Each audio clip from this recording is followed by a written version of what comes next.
General Sheridan's grave, the Civil War cavalryman. Born Albany, New York, March the 6th, 1831. Died Monquette, Massachusetts, August the 5th, 1888. Is there anything there about Lieutenant Richard L. Perry? No, he's not listed. Then, sister, why is he buried here? Well, no doubt he did some unusual service for his country. They all did, or they wouldn't be buried in Arlington.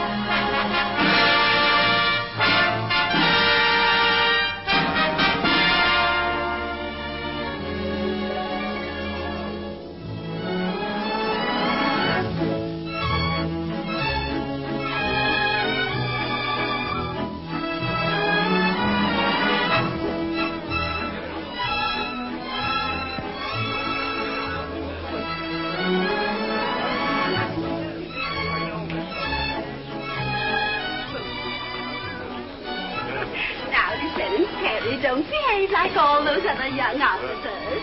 Tell me about Manila. Well, I'm afraid it's all been told. Spaniards had their navy, we had Admiral Dewey. I suppose you know the Admiral is very, very fond of you, although he says you're an incorrigible young rascal. Are you? Well, of course, I had my training under the Admiral. Talking about me? Eavesdropper. I'll repeat it to my face. Now, you two run along and dance. This young lady thinks I'm more at home on a battleship than at a ballroom. I do not. I love to dance with you. You should be with the diplomatic corps. Now, run along. Yes, sir. Remember, you're going to tell me more about Manila. Perhaps the Admiral will tell you. He was there, too, you know. Oh, yes, so you were. Quiet! I'm sorry, sir. That was Teddy. Yes. Thanks, Mrs. Carter. That was bully. I'm delighted.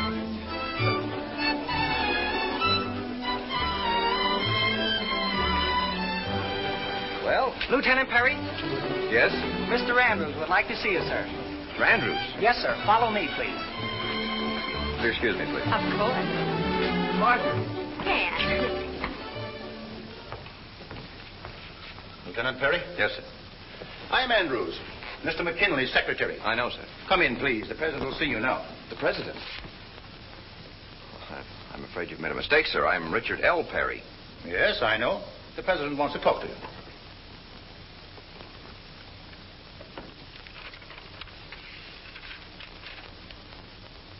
Mr. President, Lieutenant Perry.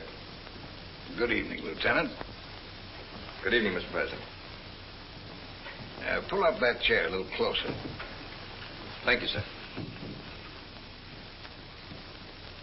How's the reception going? Very well, sir. Everybody having a good time? I think so. I know I was. I wish I could say the same for myself. But that's the way it is with White House parties. They rush me in and rush me out again. I give 'em, and the vice president has all the fun. Yeah, I bet Mr. Roosevelt hasn't missed a dance. Lieutenant,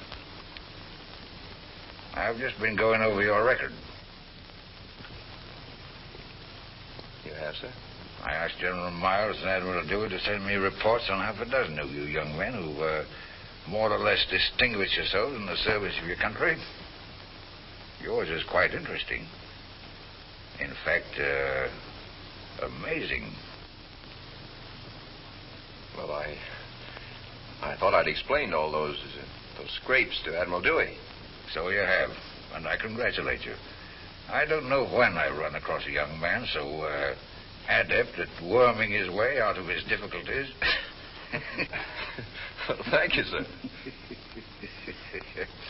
Now, that brings me to why I sent for you. Are you familiar with these?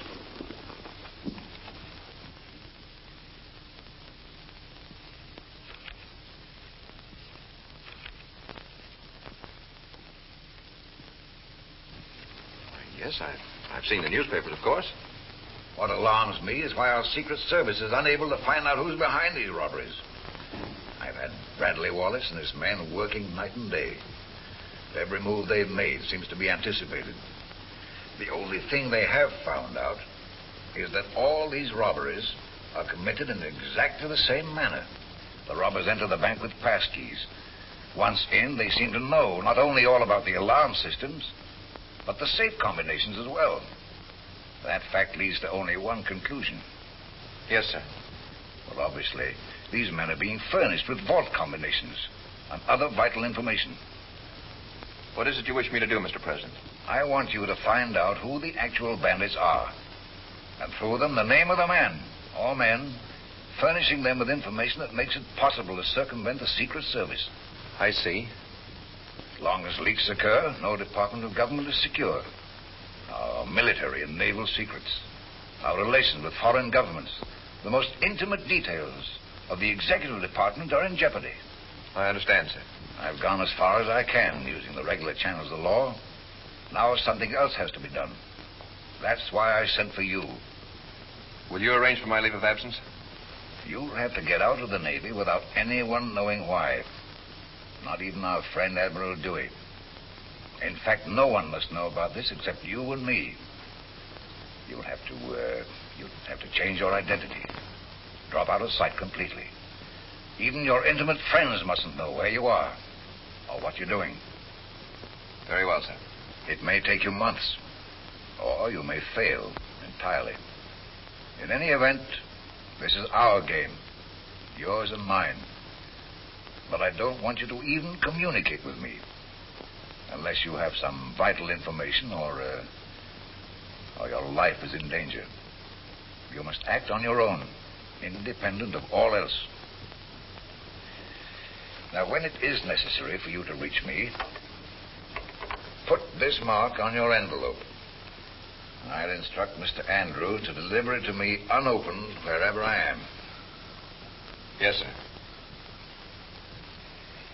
Until I receive an envelope from you with this mark on it, you and I have never met. This meeting never occurred. You simply attended a ball at the White House, and I was alone in my study. I understand, sir. I'll do my best. I'm sure you will. Good night, Mr. President. Good night, Lieutenant.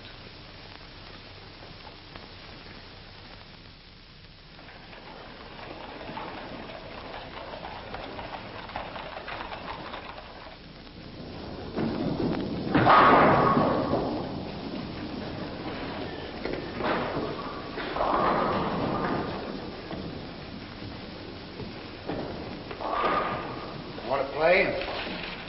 Yeah, don't mind if I do. Don't make it too steep. What about 2 bits? Jake with me.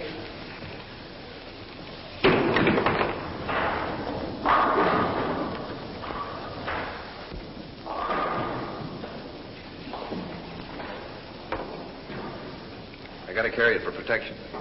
Yeah, with all this bank robbery going on, I don't blame you.